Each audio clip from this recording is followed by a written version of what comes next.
Olá, por aqui você já viu que a chuva intensa é o evento meteorológico que mais atinge Santa Catarina. Ao longo dos últimos 30 anos, diversas tragédias foram registradas por aqui. Hoje o destaque vai ser o Vale do Itajaí. Eu sou Paulo Metlin, apresentador na NDTV Record, e hoje eu recebo a minha colega Márcia Dutra, jornalista, mestra em comunicação pela Faculdade Casper Líbero e atualmente apresentadora e editora-chefe do ND Notícias. Bem-vinda, Márcia. Oi, Metlin, que alegria estar aqui com você. Muito obrigada pelo convite. Alegria minha, aqui e diariamente na TV, né, de segunda a sexta no ND Notícias com a Central do Tempo na TV. Gostaria de falar contigo que a tua carreira é longa, mais de 30 anos. E nesse período, focando no clima de Santa Catarina, você fez diversas coberturas. Vamos para o Vale do Itajaí, 2008, a maior tragédia registrada em Santa Catarina. Qual o primeiro sinal dessa cobertura? Quando tudo começou a mudar em 2008 e você foi chamada? Eu estava na TV Cultura de São Paulo e eu já era editora normal, editora de texto e de vídeo e apresentadora do Jornal da Cultura. E na época o presidente da TV Cultura era o Paulo Marcum. Paulo Marcum tem família aqui em Santa Catarina, não sei se atualmente mora aqui, mas naquela época a mulher do Marcum morava aqui. Enfim, o Marcum tinha morado aqui e ele sabia da minha relação com Santa Catarina, obviamente, sabia que eu tinha uma carreira longa aqui antes de chegar em São Paulo. Então me perguntaram, o diretor de jornalismo da Cultura perguntou, o Marcum está sugerindo seu nome para fazer a cobertura da tragédia lá em Blumenau. O que você acha de fazer essa cobertura? Eu falei, nossa, agradeço a oportunidade, é um momento tristíssimo, é óbvio, mas a gente que é jornalista sabe que nesses momentos a gente gosta de estar, ainda mais como repórter, né? Porque eu sou apresentadora, editora-chefe, mas eu sou repórter, eu não perco a essência, não vou perder nunca. O dia que eu perder eu vou ficar preocupada.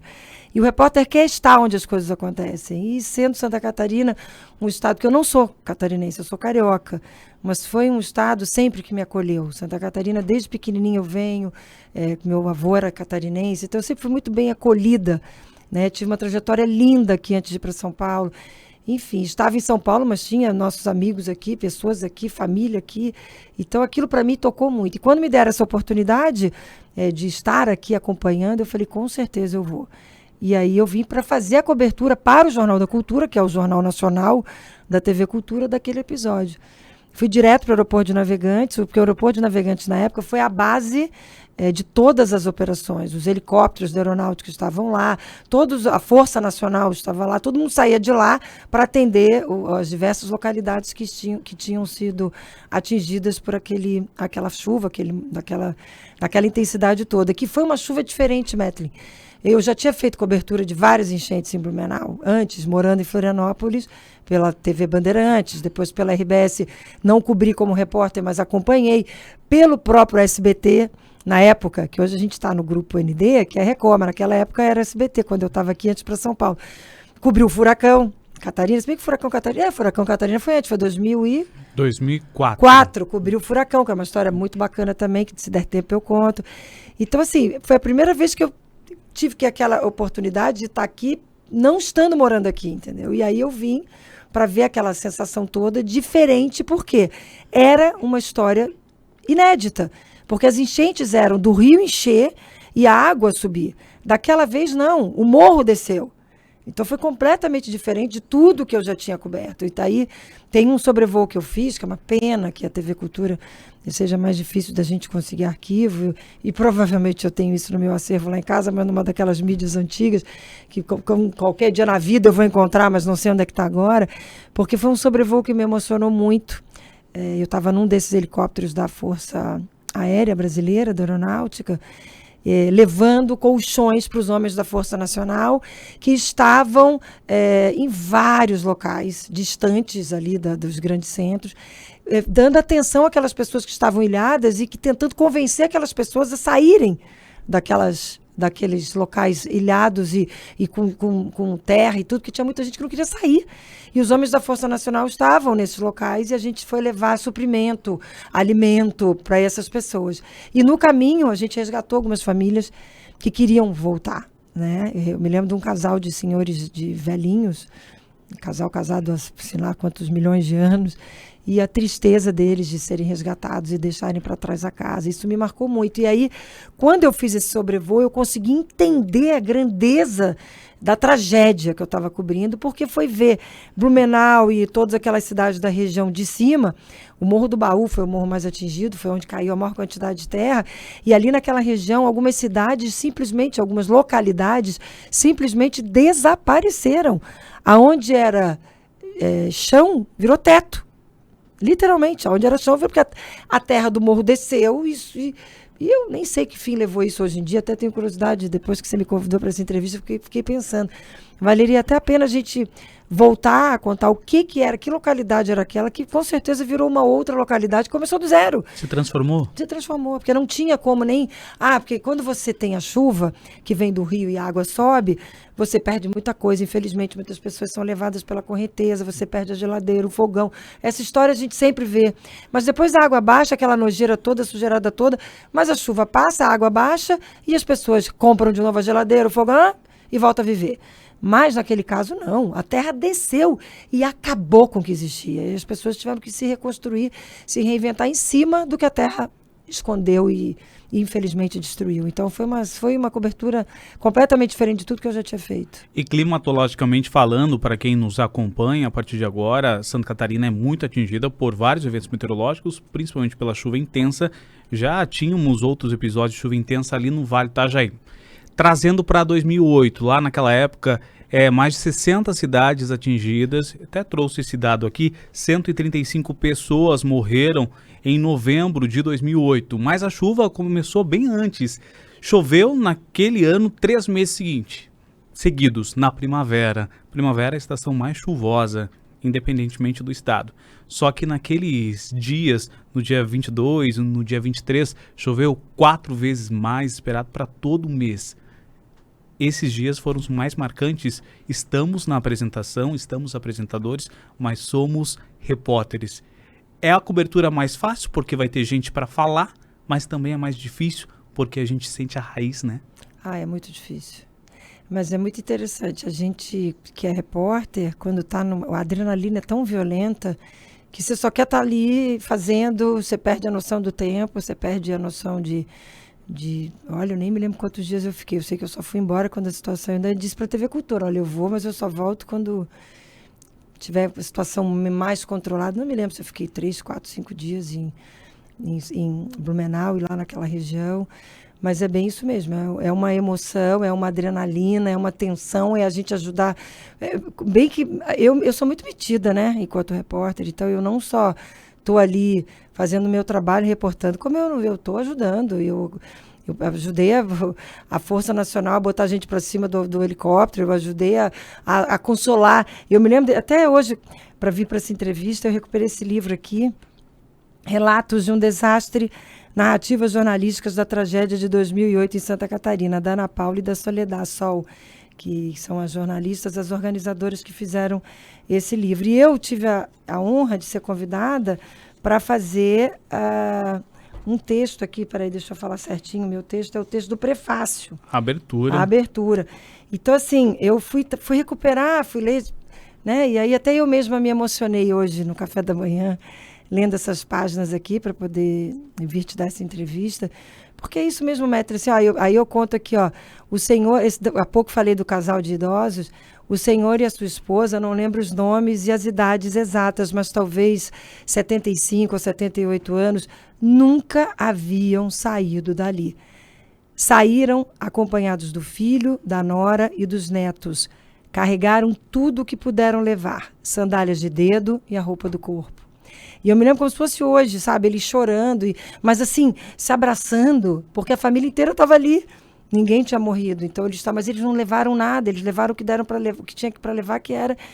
Isso aqui não é fazer texto bonitinho de prefácio, é a verdade que eu vi.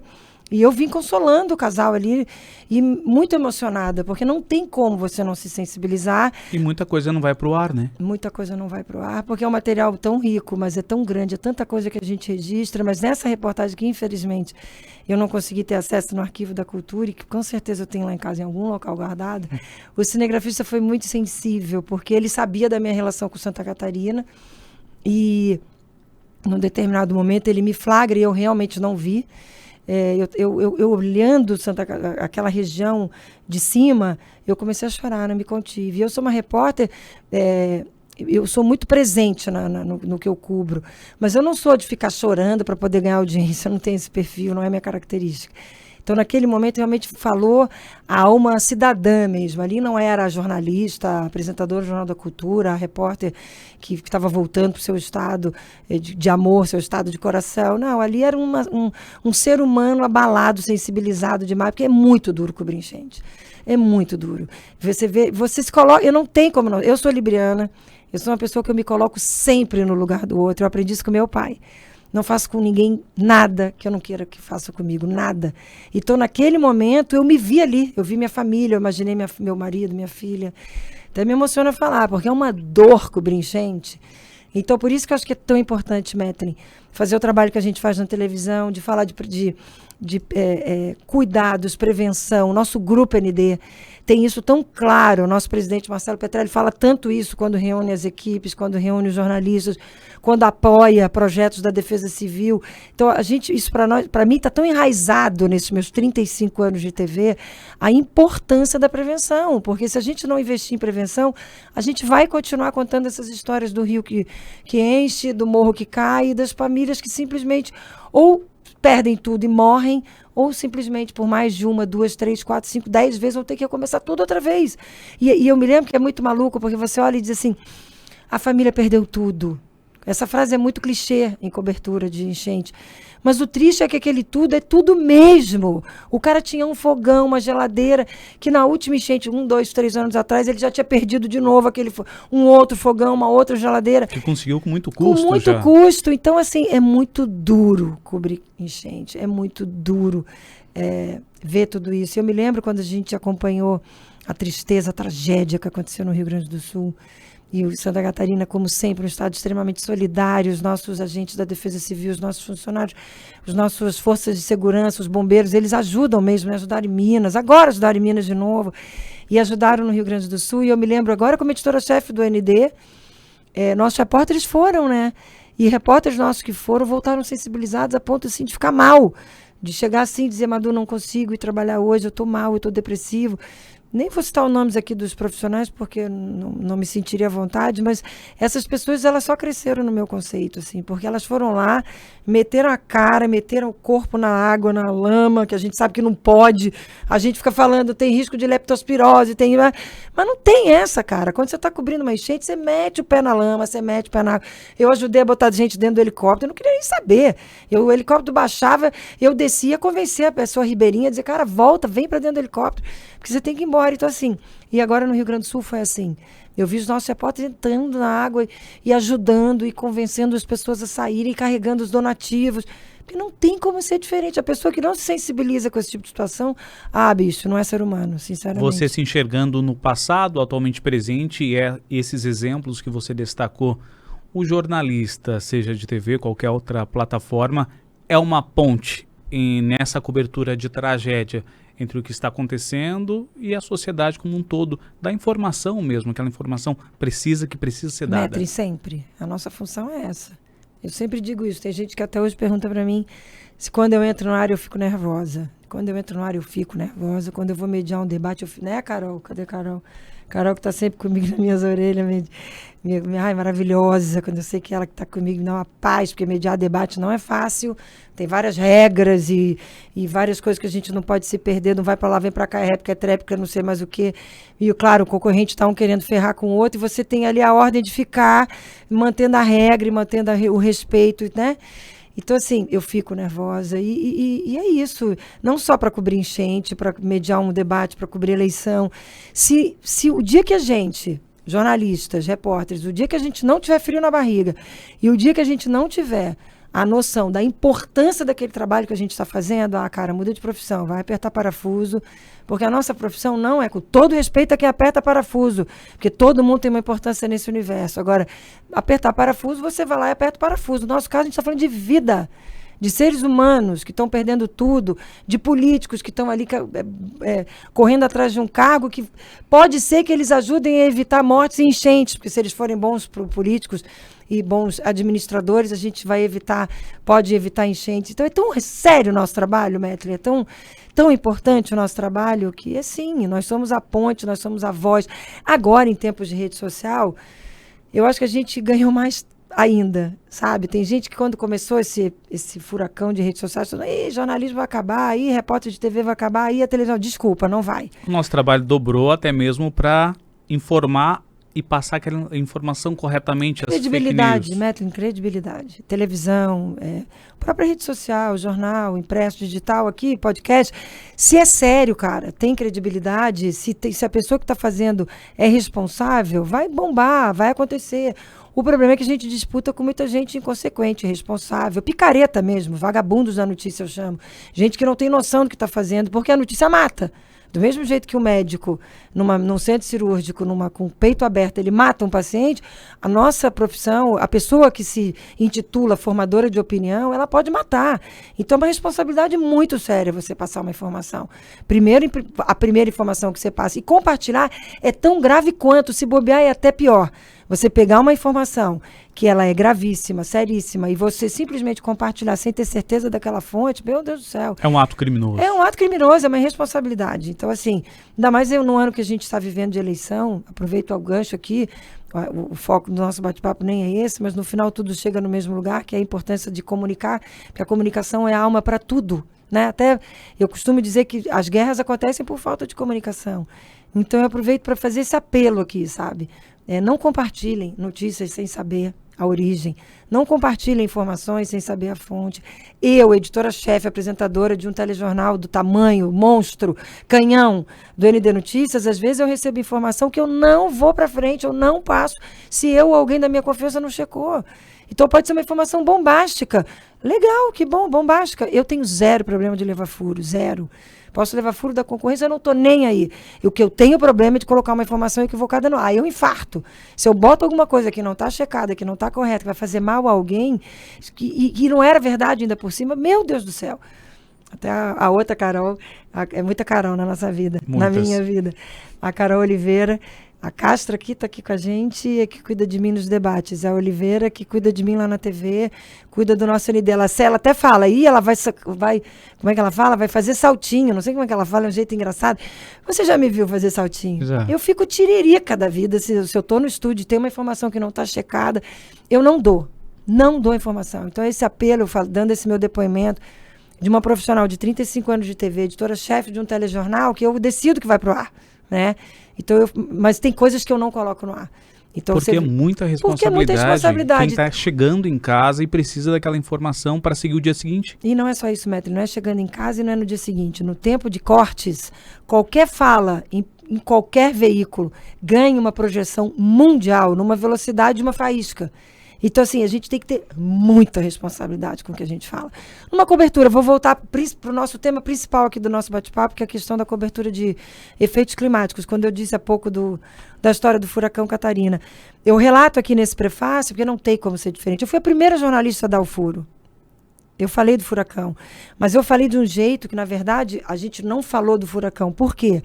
Porque o então capitão Márcio, que era o comandante da Defesa Civil, ele me ligou, eu estava fechando o jornal na época, SBT, do nosso mesmo grupo, o dono também era o Marcelo Petrelli. E aí ele disse assim para mim, Márcio, era uma sexta-feira, me lembro como se fosse hoje. E ele falou, Márcio, tem alguma coisa muito estranha acontecendo, devia ser umas 3, 4 horas da tarde, tem um efeito climático, alguma coisa muito estranha.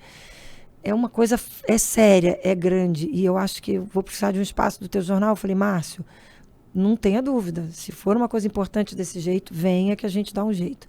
Mas, olha, eu tenho tempo, televisão é tempo. Diferente do digital, diferente do podcast, que a gente pode colocar a hora que a gente quiser, a gente pode subir a hora que a gente quiser, vai repetir. Televisão tem horário, e aquele dia, aquela hora, enfim, aquele tempo. E aí eu disse para ele, ó, tem que ser até tal hora. O jornal entrava acho que às 7 ou 7h15, agora eu não me lembro direito, mas acho que era isso. E aí, quando deu mais ou menos lá para as 6h30, alguma coisa assim, ele me ligou de novo. E falou, Márcia, é muito sério. Você consegue me abrir um espaço? Eu falei, cara, então faz assim, sobe agora, né? Sobe lá pro Morro da Cruz, porque eu tô com um secretário de Estado aqui na nossa sala VIP e eu vou ter que pedir desculpas para ele, como é o secretário de Estado e você é da Defesa Civil Estadual, ele vai entender. E era o irmão do Juarez Machado, Edson Machado, um querido, maravilhoso, e a gente ia falar sobre cultura, entrevista leve. E aí eu falei para ele assim, vem. Aí ele subiu, faltando tipo assim 10 minutos para o jornal entrar no ar. Eu disse para o secretário, está aqui o capitão Márcio. Ele, não, eu sei quem é o capitão, eu sei, o governador já tinha alertado que... O governador era Luiz Henrique da Silveira. O governador já tinha alertado que tem alguma coisa diferente acontecendo. Eu falei, pois é, ele me pediu espaço, então a gente não... Eu vou lhe pedir perdão, eu vou derrubar a sua entrevista. Não, Márcio, eu vou ficar aqui na sala VIP, vou assistir a entrevista do capitão Márcio. E o capitão Márcio deu uma entrevista com uma delicadeza, com uma calma, dando todos os caminhos do que cada um tinha que fazer. Porque no primeiro momento o furacão ia chegar, a rota do furacão pegava a capital. Isso. Depois houve uma mudança de vento e o furacão pegou o sul do estado. E ele fez aquilo tudo com cuidado, mas assim, com tanta inteligência, dando serviço. Onde vai ter tal coisa, qual é o número que a pessoa liga, o que tem que fazer. Foi uma entrevista assim de uns 10 minutos. Eu derrubei o jornal inteiro, eu troquei tudo de lugar. O secretário ficou na sala VIP esperando. E aí, quando acabou a entrevista, o capitão Márcio virou para mim e disse assim, Márcia, eu vou te falar uma coisa, mas é em off, eu não quis falar antes para não te deixar nervosa durante a entrevista, mas é o seguinte, é um furacão. Isso é em off. Eu quase vi uma síncope, Metli, no estúdio. Porque não se ouve falar em furacão. E a gente não podia falar em furacão pela responsabilidade. Veja, comecei a contar essa história porque eu estava falando da responsabilidade para com a informação. Ele tinha 99% de certeza que era, mas ele não tinha 100% de certeza que era. Se a gente falasse que era um furacão que estava atingindo Santa Catarina, imagina e que ia pegar a capital, imagina as pessoas querendo sair de Florianópolis, só tem 2 pontes, a ponte Ercílio Luz na época ainda por cima nem estava aberta de novo. Então imagina o caos que a gente ia criar na comunidade. O impacto na economia. Não é. Naquele momento, as pessoas saindo, correndo, desesperadas, sem saber. Foi tudo muito rápido na época. Foi tudo muito rápido. E aí ele saiu dali, ele criou um instituto de crise, o governador criou um gabinete de crise, e eu passei a noite inteira falando com o capitão Márcio, com o governador, obviamente a direção toda, Marcelo Petrelli, todo mundo sabia o que eu estava fazendo, óbvio. Me deram carta branca para dizer, não, continua acompanhando, né? E óbvio, trabalhei o sábado, trabalhei o domingo, entrei no Domingo Legal do Gugu, porque aí já tinha acontecido furacão, mudou de rumo, foi parar no sul do estado, destruiu um monte de coisa, destruiu Araranguá, um pedaço lá de Araranguá, tinha a BR-101 no trecho sul, lá em Araranguá, ficou com lâmina de água interditada durante sei lá quantas horas, e a gente fez a cobertura toda, muito séria, com muita responsabilidade, mas eu tinha a informação de que era um furacão, né? Eu podia, quando voltou do break, eu podia ter dito, gente, o capitão Márcio acabou de me falar aqui, eu acabei de saber que é um furacão, podia ter dito isso. Né? Eu teria dado, que maravilha, maravilha entre aspas, né? Tá dando furacão, a Márcia Dutra tá falando de furacão. Eu sabia que era um furacão, eu abri espaço para fazer o alerta de tudo aquilo que o capitão Márcio tinha que falar, mas a gente não assustou a comunidade, entendeu? A gente prestou serviço para a comunidade. Então, para mim, isso vai ser sempre norte, entendeu? O meu guia da responsabilidade que a gente tem para com a informação. Informação com responsabilidade. A Márcia falava sobre esse episódio do Furacão Catarina, já tive a oportunidade de entrevistar o Márcio também em outros trabalhos, na TV, no rádio. E desde o furacão, depois outros episódios, enchente de 2008, que afetou várias cidades do Vale do Itajaí, principalmente Blumenau, lá em 2011, o que era um departamento foi alçado a uma Secretaria de Estado e da Proteção aqui em Santa Catarina. Hoje temos uma estrutura referência a nível nacional, quando a gente fala de até mesmo percepção de risco. Eu sei que tu tem isso também ali no livro, falando da percepção. E o termo correto seria sensação da percepção de risco. A informação também é nesse caminho. Um exemplo claro que tu deu antes. Exatamente, não só com relação agora, antes de falar sobre essa percepção, deixa eu contar uma historinha que está aqui no livro também, que você falou da evolução da forma como o Estado entende a defesa civil, né? Aí eu conto aqui do domingo, agora eu estou falando do furacão, ainda do furacão, que daí eu conto, estava ao vivo no Domingo Legal do SBT, mostrei para todo o Brasil o que acontecia em Santa Catarina, BR-101 interditada, casas destruídas, essas vidas modificadas, mais uma vez. O povo do Sul é guerreiro, eu digo aqui no livro. E aí eu digo assim, de volta às minhas lembranças das chuvas de novembro passado, novembro de 2008, Blumenau, vem à cabeça o título que o jornal Folha de São Paulo trouxe. Não me lembro a frase exatamente, mas eu fiquei irritada. A frase dizia assim, abre aspas, Defesa Civil de Santa Catarina não tem planejamento, fecha aspas. Aí eu digo aqui, Liguei para o Major Márcio na mesma hora. Sinceramente, fiquei ofendida. Será que ninguém podia entender que Santa Catarina enfrenta meses de chuva ininterruptas? Que foi o que você citou há pouco. Que a chuva de novembro foi o resultado de chuvas da primavera. Será que não é óbvio não existir terreno capaz de aguentar tanta água e que este foi o motivo dos deslizamentos? A Defesa Civil de Santa Catarina tem planejamento, sim. Várias vezes fui testemunha disso. Então, isso aqui, quando eu escrevi o livro anos atrás, eu trouxe essa observação com relação à importância do trabalho da Defesa Civil, que sempre, mesmo quando ainda não tinha o status de secretaria, como tem hoje, tinha todo esse cuidado. E aí, essa questão de risco que você se refere, essa sensação de risco e o cuidado com a prevenção, eu trouxe aqui também, nessa minha fala, o olhar do Washington Novaes, que infelizmente já nos deixou, mas era um especialista no tema, e ele participou de um filme que eu também participei depois de, como entrevistada, depois de ter participado de todas essas coberturas. E aqui, nesse documento que eu escrevi para o livro, eu relembro isso. E aí eu digo, já participei também com orgulho do documentário Percepção de Risco, a descoberta de um novo olhar, que foi organizado pela Defesa Civil de Santa Catarina. O documentário pretende ser um convite à reflexão, um instrumento de transformação. E este é o caminho da responsabilidade individual. Cada dia que passa, tenho mais certeza que sem educação e prevenção, vamos nos destruir. É apenas uma questão de tempo. O Washington Novaes garante no filme que, abre aspas, o problema central da humanidade está em mudanças climáticas e padrões insustentáveis de produção e consumo. São estes os dois problemas que ameaçam a sobrevivência da espécie humana. Fecha aspas. Então, assim, é isso, Metrin. Se a gente não mudar esse conceito e se as grandes nações não entenderem que, de fato, o que está acontecendo é uma mudança muito grave do clima e que o clima não está para brincadeira. Ontem a gente viu a notícia de que o aquecimento foi o maior de não sei lá quantos anos, desde que as medições de calor e de temperatura começaram, a Terra nunca esquentou tanto. E tem gente que ainda nega isso, tem autoridade que ainda diz que não está acontecendo.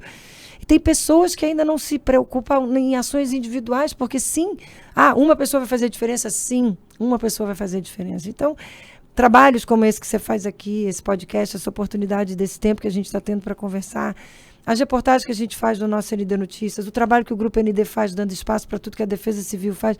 Gente, isso não é formiguinha, sabe? É muito mais do que o trabalho de formiguinha. Alguém tem que fazer, alguém tem que começar, para que a gente, infelizmente, felizmente, não tenha que ainda estar cobrindo enchentes e mortes e tragédias como a gente cobre, não só aqui em Santa Catarina, como no mundo todo. E o Brasil tem muito, né? E Santa Catarina, lamentavelmente, está no topo dos estados com maior índice de fenômenos climáticos, principalmente extremos, né? Então, é uma situação que a gente vai viver. O clima vai continuar se comportando assim. A gente se prepara para isso ou não. As pessoas sabem lidar com a situação ou não. Isso é uma coisa que está na nossa alçada, resolver e fazer, tomar iniciativa, né? Esse bate-papo que a gente está tendo aqui é importantíssimo. O trabalho que todo mundo da Defesa Civil faz é importantíssimo. A ida dos nossos funcionários da Defesa Civil agora para Minas, Exato. Que você fez todo aquele trabalho bacana em contato com eles, a gente mostrou no nosso ND Notícias o que eles aprenderam lá, o que eles levaram de ajuda de cá para lá. Porque lá também, agora, recentemente, Minas viveu a mesma coisa que Blumenau em 2008, com soterramento. Então é isso, a gente tem que investir em prevenção. E hoje Blumenau tem um departamento de geologia que cuida só do solo e também, claro, um departamento de meteorologia. Márcia, a gente tem muitos temas nessa conversa, a conversa é muito longa, teremos ainda outras oportunidades, mas para finalizar a nossa conversa, caminhando para o fim, ao longo da tua carreira, claro, você já falou sobre percepção de risco, o que dá para deixar de recado para quem nos acompanha a partir de agora? Porque os fatos existem. Mudanças climáticas nos últimos 3 anos foram os anos mais quentes da história, desde o início das medições no século passado. Chegamos a 1,43 grau. Isso é muita coisa. 1,5 é o máximo que nós poderíamos chegar. Comunicação, jornalismo, desastres. As coisas ainda vão acontecer.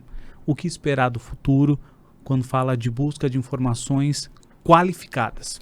Primeiro, investir nas crianças. A gente precisa investir nas crianças. A gente não pode ignorar que o futuro, elas é que vão, né, cuidar desse mundão que a gente está deixando para elas. Quer dizer, antes de pensar nas crianças, a gente tem que começar a pensar no mundão que a gente vai deixar para elas. Então, a gente precisa fazer a nossa parte enquanto cidadão. E formar essas crianças para que elas venham diferentes, para que elas venham mais respeitosas com a natureza, para que elas venham mais exigentes. Vou repetir, esse é um ano de eleição. Então, a gente tem que estar preocupado, a gente tem que saber o que o candidato da gente pensa sobre isso. Quais os projetos que ele tem sobre isso, principalmente as pessoas que vivem nas situações de maior risco, né? Principalmente o povo lá da região do Vale. O que o seu deputado fez? O que o seu deputado tem que fazer? Vocês têm que cobrar, tem que avaliar o que ele fez até aqui, o que ele vai fazer. Se for o mesmo candidato, tá bacana, cumpriu aquilo que prometeu. Se não cumpriu aquilo que prometeu, troca de candidato, procura quem está fazendo. E não tem que ser assim só para a questão do tempo, Metlin, para tudo. A gente precisa ter consciência de que eles só estão lá porque a gente coloca eles lá, né? A responsabilidade, eles representam a sociedade, e a sociedade somos nós.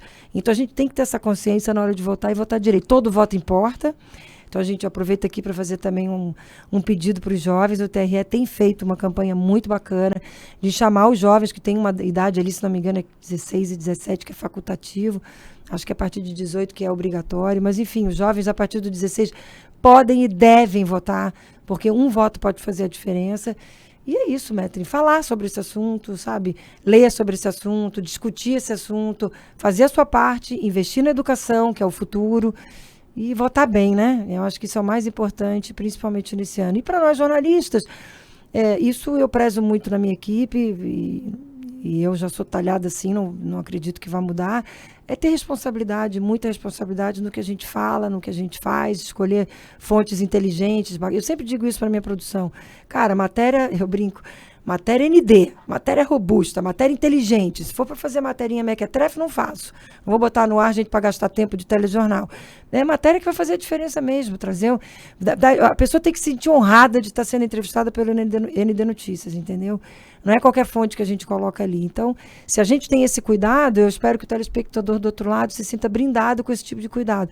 E que leve a sério aquilo que a gente está levando, aquela informação que a gente está levando, que nos dê audiência, que nos prestigie, que prestigie o jornalismo de confiança, de credibilidade, seriedade. O nosso ND Notícias é feito todo dia, desde as 8h30 da manhã. Ninguém brinca. Eu não chego lá na televisão para LTP.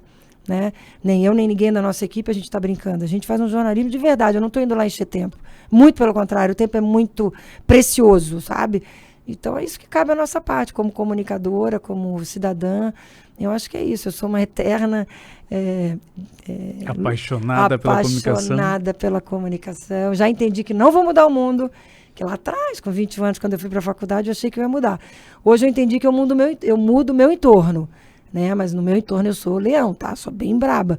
Tudo que está no meu alcance, no nosso jornal, na minha família, no meu restaurante, que eu sou empresária também, eu tento fazer o melhor que eu posso fazer para os meus parceiros, para os meus funcionários, para a minha família, para os meus clientes, para o meu telespectador. Eu sou uma pessoa muito séria com as coisas que eu faço, entendeu? E aquilo que eu falei, eu não faço nada com ninguém que eu não queria que fizesse comigo. Então, pode ter certeza que credibilidade, seriedade, ética me movem na comunicação, seja o tema que for. Se é efeitos climáticos, se é política, se é economia, qualquer coisa, eu vou prezar sempre por esses princípios. Eu assino embaixo porque trabalhamos diariamente. Márcia, muito obrigado, um prazer, bem-vinda sempre. Muito obrigada, uma honra estar aqui, muito feliz de ver a tua evolução, você é um baita profissional.